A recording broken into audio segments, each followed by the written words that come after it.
Chapter number 4 verse number 29 से प्रारंभ करेंगे। इस आध्यात्मिक जगत में प्रवेश करने से पहले गुरु और गौरंग से कृपा की याचना करते हुए मंगल आचरण करेंगे, ताकि हम जो कुछ श्रवण करने वाले हैं उसका हमें पूरा पूरा लाभ प्राप्त हो सके, जो कि है कृष्ण प्रेम की प्राप्ति। गुरवे गौरचंद्राय राधिकाय तदालये कृष्णाय कृष्ण भक्ताय तद्भक्ताय नमो नमः। नारायणं नमस्कृत्य नरं चैव नरोत्तमं देवीं सरस्वतीं व्यासं ततो जयमुदीरये। नष्टप्रायेषु अभद्रेषु नित्यं भागवत सेवया भगवती उत्तमश्लोके भक्तिर्भवति नैष्टिकी। पञ्चतत्त्वात्मकं कृष्णं भक्तरूपस्वरूपकं भक्तावतार भक्ताख्यं नमामि भक्तशक्तिकम्। जय श्री कृष्ण चैतन्य प्रभु नित्यानंद श्री अद्वैत गदाधर श्रीवासदि गौर भक्तवृंद। हरे कृष्ण कृष्ण कृष्ण हरे हरे, हरे राम राम राम हरे। ग्रंथराज श्रीमद् भागवतम महापुराण की जय।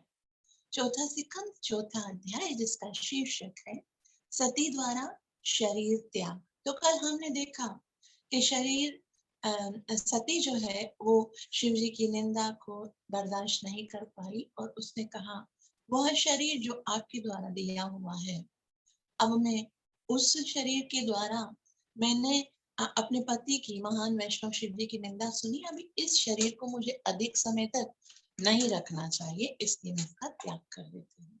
और इस तरह से सती जो है वो योग अग्नि में वहां पर जलकर भस्म हो गई।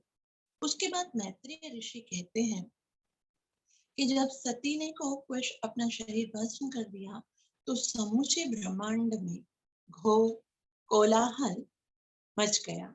सर्वाधिक पूज्य देवता शिव की पत्नी सती इस प्रकार अपना शरीर क्यों छोड़ी। सब लोग परेशान हो गए कि सती जो है वो इस तरह से कैसे कार्य कर सकती थी कि पूर्ण से अपना शरीर ही त्याग कर दिया, तो कैसे हो सकता है।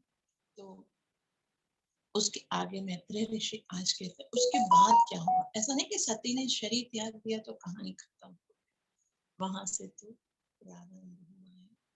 फिर क्या हुआ, श्लोक नंबर 29 से आज प्रारंभ करेंगे, जिसमें मैत्रेय मुनि कहते हैं आहो अनात्म्यं महदस्य पश्यत प्रजापतिर्यस्य चराचरं प्रजा जहाव शून्यत् विमतात्मजा सती मनस्विनी मानमभीक्ष्णमर्हते।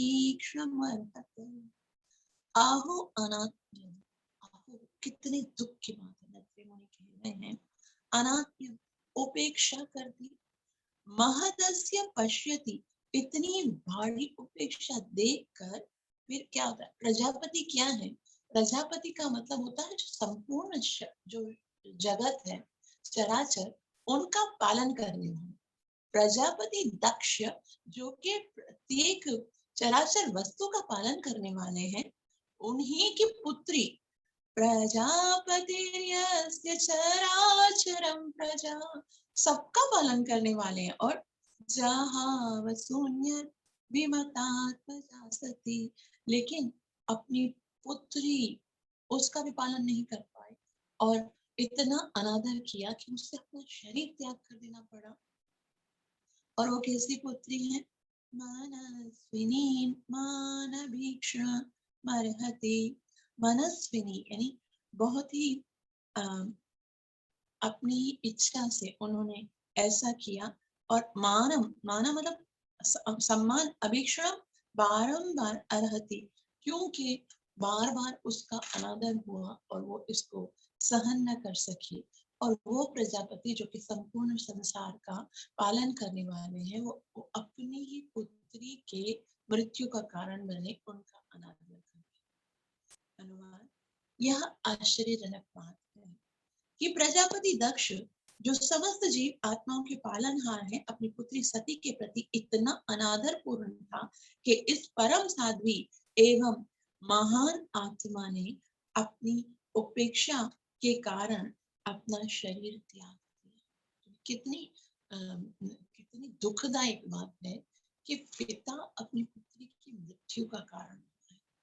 वास्तव में देखा जाए तो पिताजी जो है वो बहुत प्रेम करते हैं अपनी पुत्री से, पुत्रियों से स्नेह होता है, लेकिन केवल थोड़ी दामाद के साथ ईर्ष्या होने के कारण उसने अपनी पुत्री को जलते हुए अपनी आंखों से देखा।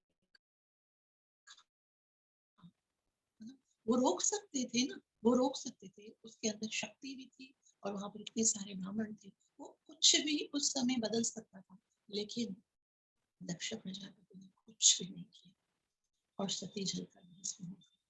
अनुवाद, श्रील प्रभुपाद जी कहते हैं यहाँ पर अनात्म्यम शब्द महत्वपूर्ण है। आत्मा का अर्थ है आत्मा का जीवन, अतः शब्द बताता है कि यद्यपि दक्ष जीवित प्रतीत होता था, किंतु वास्तव में वह मृतक था। आहो अनात्म्यम, कि ये क्या जीवित व्यक्ति का कार्य है? क्या एक जीवित व्यक्ति तो एक साधारण पशु को भी मरते हुए नहीं देख सकता, जिसके हृदय में थोड़ा सा भी कृपा होती है, तो साधारण पशुओं को भी मरते हुए नहीं देखता। ये तो जीते जी मुर्दे के समान है कि अपनी ही पुत्री को जलते हुए देख रहा है। श्रील प्रभुपाद जी बोलते हैं किंतु वास्तव में मृतक था, अन्यथा वह अपनी ही निजी पुत्री सती की उपेक्षा क्यों करता? दक्ष का परम कर्तव्य था कि वह समस्त जीव आत्माओं के पालन एवं सुविधाओं का ध्यान रखता, क्योंकि उसे प्रजापति का पद प्राप्त था। तो फिर उसने अपनी पुत्री की क्यों कर उपेक्षा की, जो इतनी साध्वी थी कि अपने पिता से भी सभी प्रकार का आदर पाने की अधिकारिणी थी। अपने पिता दक्ष के उपेक्षा के कारण सती की मृत्यु ब्रह्मांड के सभी बड़े बड़े देवताओं के लिए आश्चर्यजनक थी। तो ऐसा नहीं था कि सती ने कुछ अनादर किया था। सती तो बहुत माननीय थी, बहुत सम्मान के योग्य थी और पिता की प्रिय भी थी। तो सती जो है उसका यूं मर जाना और प्रजापति दक्ष को कोई भी उसका अवरोध ना करना, ये बहुत ही भयंकर स्थिति थी। इसलिए सारे जितने बड़े बड़े ब्रह्मांड के जितने भी देवता थे, वो सब आश्चर्यचकित होकर और उनकी ओर देख रहे हैं। आगे आगे कहते हैं, सोयम दुर्मर्ष हृदयो ब्रह्मधु लोके प्रतीकीर्ति लोके प्रकीर्तिं महतीमवाप्स्यति। यदङ्गजा स्वां पुरुषाद्विरुध्यतां न प्रत्यषेधन् मृतये पराभूतः। सोऽयं दुर्मर्षः हृदयो ब्रह्मदो लोके प्रकीर्तिं महतीमवाप्स्यति। यदङ्गजा स्वां पुरुषाद्विरुध्यतां न प्रत्यषेधन् मृतये पराभूतः। सोयम यानी अब क्या हुआ, दुर्मर्ष हृदय, क्योंकि जो दक्ष प्रजापति है वो बहुत ज्यादा कठोर हृदय थे। वैसे तो ब्रह्मदुख, वैसे तो आचरण के द्वारा यज्ञ कर रहे थे और वो ब्राह्मण बनने के योग्य थे, लेकिन इसके कारण, क्योंकि इसके कारण एक महान वैष्णव की निंदा हुई और इसके कारण उसकी पुत्री का देह त्याग हुआ, इसलिए लोके प्रकीर्तिम महतीम अवाप्स्यति, लोके प्रकीर्तिम, सारी लोकों में अपकीर्ति हुई उसकी, और उस महतीम, अत्यधिक, अवाप्स्यति यानी प्राप्त हुई। सारे जितने भी लोग के, जितने भी देवता थे, जो भी ज्ञानी जन थे, वो उनकी अपकीर्ति करने लगे। एक एक व्यक्ति जो है वो अपने मुख से क्या बोल रहा है उससे बहुत प्रभाव पड़ता है, उसका पूरा कैरेक्टर जो है वो उन शब्दों पर डिपेंड करता है। इसलिए किसी के लिए शब्द निकालते वक्त हमें बहुत सोचना चाहिए कि यही शब्द जो है, अगर हम अच्छे शब्दों के साथ दूसरों के साथ व्यवहार कर रहे हैं तो वही शब्द हमको सबकी नजरों में उठा देते हैं, और अगर शब्द जो है वो घृणित होते हैं तो सारी जहां में जो है वो अपकीर्ति होती है। इसीलिए लोगों के साथ किस तरह से रिस्पॉन्ड करना है ना, वो ये नहीं देखना चाहिए कि वो कैसा है, वो भले कैसा भी हो, सामने वाला जैसा भी है उसके अनुसार हमको जो है ना रेसिप्रोकेट नहीं करना है, बल्कि हम कैसे हैं हमको दिखाना है। भले सामने वाला हमारे साथ कैसा भी बिहेवियर कर रहा है, लेकिन हमको जो है वो अपना एक, हमारा अपना एक स्तर होना चाहिए, एक स्वभाव होना चाहिए, वो को उससे कभी नीचे नहीं गिरना चाहिए।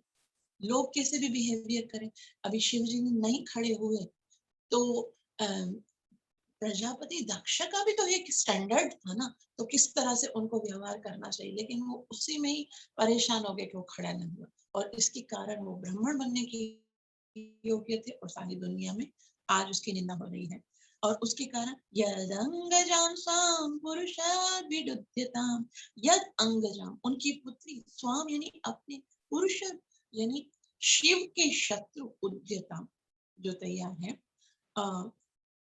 तो वो अपनी पुत्री को भी रोका नहीं उसने, यहाँ पर बता प्रत्यषेधता, उसने अपनी पुत्री को भी रोका नहीं, और मृत ये पराया, और वो उनके देखते देखते मर गए। मतलब कोई ना तो बाप का कर्तव्य निभाया, ना तो प्रजापति होने का कर्तव्य निभाया, और ना ही एक अच्छा इंसान होने का कर्तव्य निभाया, जिसके कारण वो पूरे संसार में अपकीर्ति का भागी बना। और इस तरह से दक्ष प्रजापति ने अपना पूरा सम्मान खो दिया संसार में। अनुवाद, ऐसा दक्ष जो इतना कठोर हृदय है कि ब्राह्मण होने के योग्य है, वह अपनी पुत्री के प्रति किए गए अपराधों के कारण अतीव अपयश को प्राप्त हुआ, क्योंकि उसने अपनी पुत्री को मरने से नहीं रोका और वह भगवान के प्रति अत्यंत द्वेष रखता था। श्रील प्रभुपाद की जय। श्रील प्रभुपाद जी कहते हैं, दक्ष को यहाँ पर अत्यंत कठोर हृदय कहकर ब्राह्मण होने के अयोग्य बतलाया गया है। कोई कोई टीकाकार ब्रह्मदुख का अर्थ ब्राह्मणों का मित्र लगाते हैं। जो व्यक्ति ब्राह्मण कुल में उत्पन्न होकर ब्राह्मण के गुणों से रहित होता है वह ब्रह्म बंधु कहलाता है। एक तो ब्राह्मण होता है जिसके अंदर, जो ब्राह्मण कुल में उत्पन्न भी हुआ हो और उसके अंदर सारी क्वालिटीज हो, या फिर एटलीस्ट क्वालिटीज हो, और वो ब्राह्मण हो। लेकिन जो ब्राह्मण कुल में उत्पन्न हुआ हो लेकिन उसके अंदर वो क्वालिटीज नहीं होती है, उसे ब्रह्म बंधु कहते हैं। ब्राह्मण लोग सामान्यतः अत्यंत कोमल हृदय और सहिष्णु होते हैं, क्योंकि वे मन तथा इंद्रियों को वश में रखना जानते हैं। किंतु दक्ष सहिष्णु न केवल इसलिए कि उसके दामादा शिव उसके सम्मान में खड़े नहीं हुए, वह क्रुद्ध हो गया। वह इतना कठोर हृदय था कि उसने अपनी परम प्रिय पुत्री की मृत्यु भी सहन कर ली। दामाद तथा ससुर के बीच उत्पन्न भ्रांति को दूर करने के लिए बिना आमंत्रण के अपने पिता के घर जाना और वहां पर दक्ष द्वारा उसका स्वयं का सत्कार न होना, इन सब को भुलाने का सती ने भरसक प्रयत्न किया, किंतु दक्ष इतना कठोर हृदय निकला कि वह आर्य या ब्राह्मण कहलाने के अयोग्य था। उसकी अपकीर्ति अभी तक चल रही है। दक्ष का अर्थ है पटु और उसे यह नाम इसलिए प्राप्त हुआ था क्योंकि उसने सैकड़ों हजारों संतान उत्पन्न की थी। जो लोग अत्यंत विषयी और भौतिकतावादी हैं, वे इतने कठोर हृदय हो जाते हैं कि वे अपनी तनिक भी मानहानि होने पर अपनी संतान की मृत्यु को भी सहन कर लेते हैं। श्री प्रभुपाद जी बहुत सुंदर समझाए कि वैसे तो ब्राह्मण इतने कोमल हृदय होते हैं, सहनशील होते हैं, लेकिन दक्ष के अंदर कोई सहनशीलता नहीं थी। उसके अंदर कोई कोमलता नहीं थी। इतना कठोर हृदय कि दामाद खाली खड़ा नहीं हुआ और वो इसके कारण इतना ज्यादा उसके प्रति द्वेष रखने लगा कि पुत्री को आंखों के सामने जलता हुआ देख लिया। सती ने तो कोशिश की कि मैं जाऊंगी, अपने पिता को मनाऊंगी, मुझे देखेंगे, मुझसे कितना प्यार करते हैं तो वो मान जाएंगे। लेकिन यहाँ पर आकर जब उसने देखा कि पिताजी इतना क्रूर हो गए हैं, तो ऐसे पिता की पुत्री कहलाने से बेहतर है छी कि मैं मर ही जाऊं।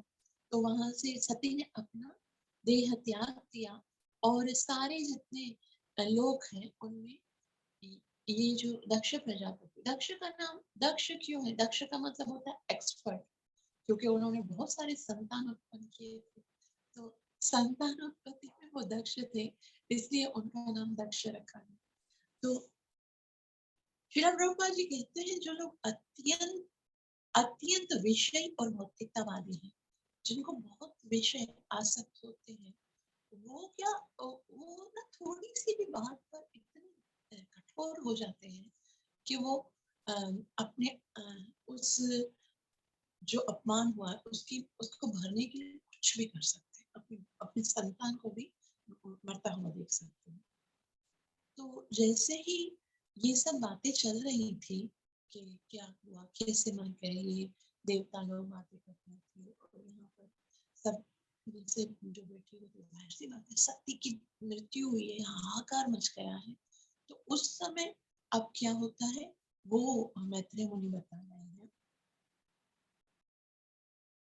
वदत्येवं जनिः सत्या दृष्ट्वा सुत्यागमद्भुतं दक्षं तत्पार्षदाहन्तु उदत्तिष्ठन्नदा युधा।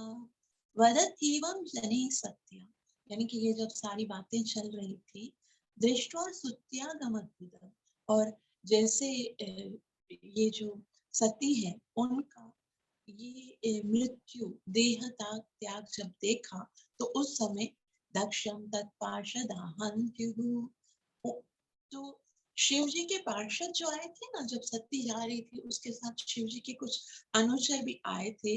तत्पार्षदाहन्त्युः, अन्त्यु मतलब मारने के लिए, और उन्होंने क्या किया, उदिष्टन्नदयादुधा, वो उठ खड़े हुए कि अब हमारी स्वामिनी की मृत्यु हो गई दक्ष प्रजापति के कारण, और उन्होंने सब ने हथियार उठाए और वो सब दक्ष प्रजापति को मारने के लिए आ गए। सारे जो शिव जी के अनुचर थे वो चुप बैठेंगे कि सती की मृत्यु पर, तो वो सब जो है वो दक्ष प्रजापति पर हथियार उठाकर उनके ऊपर मारने के लिए आ गए।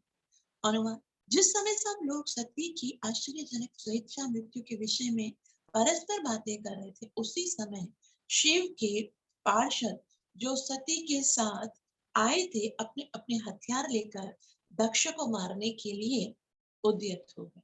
श्रीला प्रभुपाद की।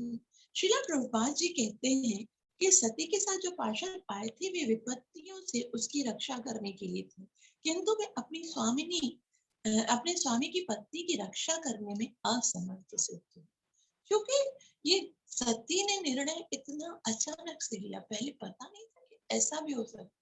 वो जल्दी से बैठ गई योग साधना और फौरन से भस्म होने के लिए तैयार हो गई। तो किसी ने ये अपेक्षा नहीं की थी कि ऐसा होने वाला है, तो वो उसे बचा तो नहीं सके। इसलिए इसलिए उनके लिए वे मरने का मन बना चुके थे और मरने के पूर्व वे दक्ष को मार डालना चाहते थे। अनुचरों का कर्तव्य है कि वे अपने स्वामी को सुरक्षा प्रदान करें, किंतु यदि वे इसमें असफल रहे तो वो उनको मर जाना चाहिए। तो श्री प्रभुपाद जी यहाँ पर कहते हैं अनुचर, अनुचर का क्या मतलब? कि वो किसी भी प्रकार से अपने जो स्वामी है उसको कष्ट में ना देख सके, बस उसके कष्ट को खत्म करना ही अनुचर का कार्य है। उसे अवश्य जो है वो अपने स्वामी की रक्षा करनी चाहिए, लेकिन अगर नहीं कर सके तो मार डालना चाहिए, क्योंकि उसके जीवन का कोई दूसरा कोई उद्देश्य ही नहीं होता है।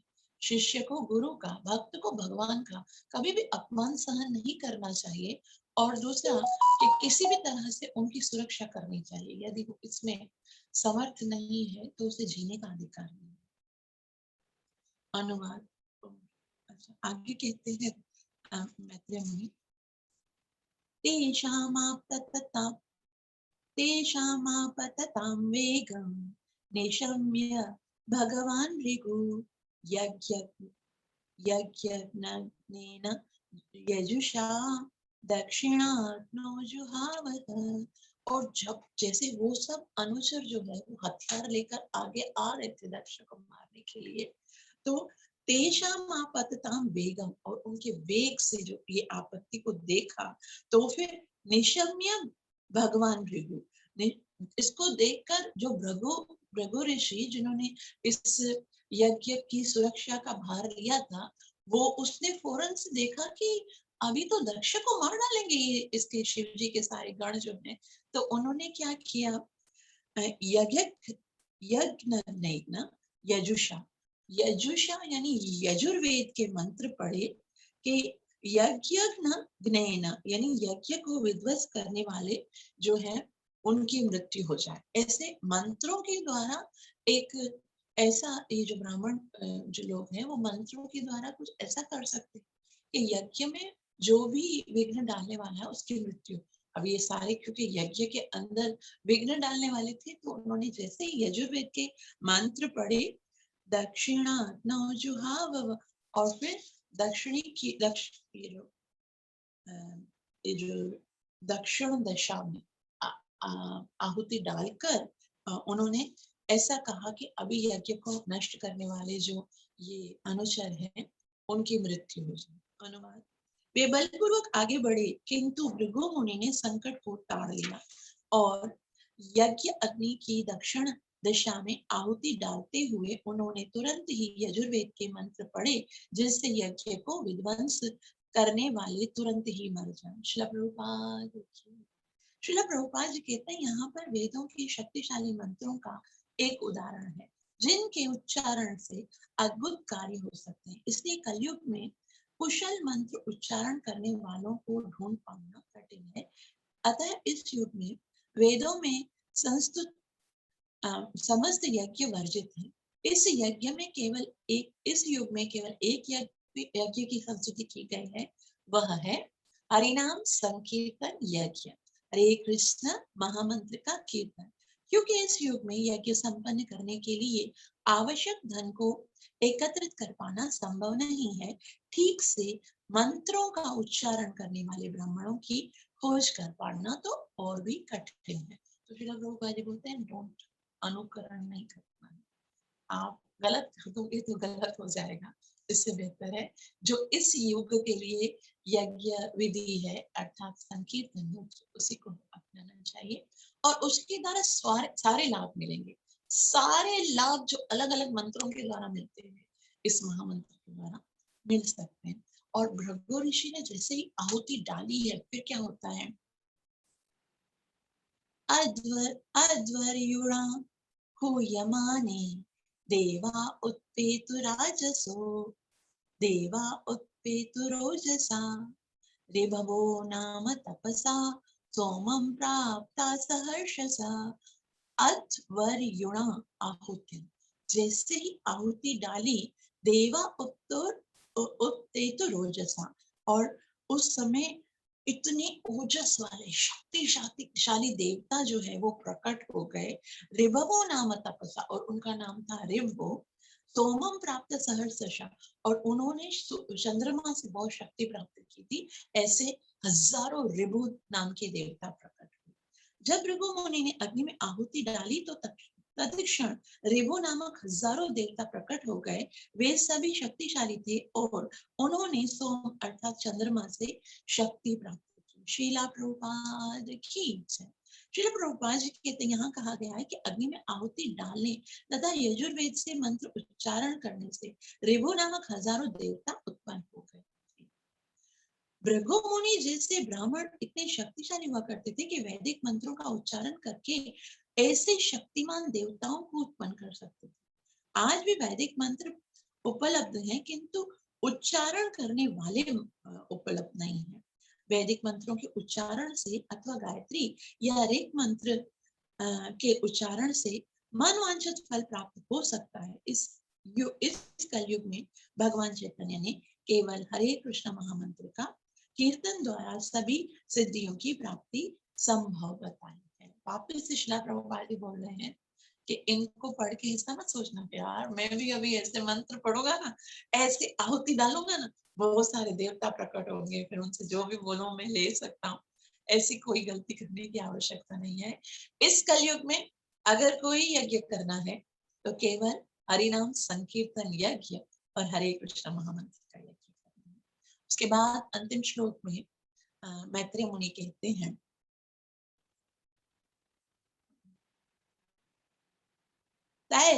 तैर्लातायुधे सर्वे प्रमथा सह गुह्यका हन्यमानादिशो भुज दुषो उषद्भिर्ब्रह्म तेजसा। तैरलातायुधे यानी उनके ये जो अग्नि वाले हथियार वाले जो ऋभु उत्पन्न हुए थे, सर्वे प्रमथा भूत गणा सह गुह्यम, उन और जो सारे मतलब ऋभु देवता जो है, अनुवाद देखिए, भूतों तथा गुह्यकों पर यज्ञ की जो यज्ञ में यज्ञ जल रहा था ना, उसके अंदर अग्नि की लकड़ियां जो जल रही थी उसको उठाया और हन्यमाना दिशो भेजो और उन सबको मारने का प्रयास किया जो ये शिव जी के अनुचर थे उनको।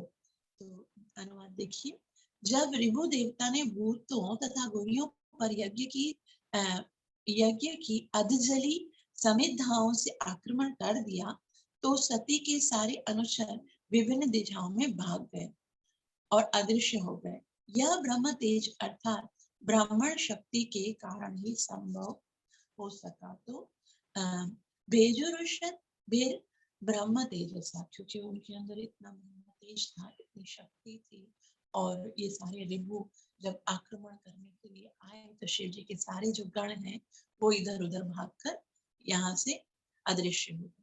श्रील प्रभुपाद जी कहते हैं, इस श्लोक में आया हुआ ब्रह्म तेजसा शब्द सार्थक, आखिरी शब्द है ना ब्रह्म तेजसा, तो उन दिनों ब्राह्मण इतने शक्तिशाली हुआ करते थे, वे इच्छा अनुसार से तथा वैदिक मंत्रों के उच्चारण से ही आश्चर्यजनक कार्य संपन्न कर लेते थे, किंतु अवनीति के इस आधुनिक युग में ऐसे ब्राह्मण मिलते ही नहीं है। तो पांचरात्रिक पद्धति के अनुसार इस युग में सारी आबादी शूद्रों की मानी गई है, क्योंकि ब्राह्मण संस्कृति विनष्ट हो चुकी है। किंतु यदि किसी में कृष्ण भावनामृत को समझने के लक्षण दृष्टिगोचर हो तो उसे वैष्णव समृद्धि विधान के अनुसार भावी ब्राह्मण स्वीकार करके उच्चतम सिद्धि प्राप्त करने के लिए समस्त सुविधाएं प्रदान कर दी जानी चाहिए।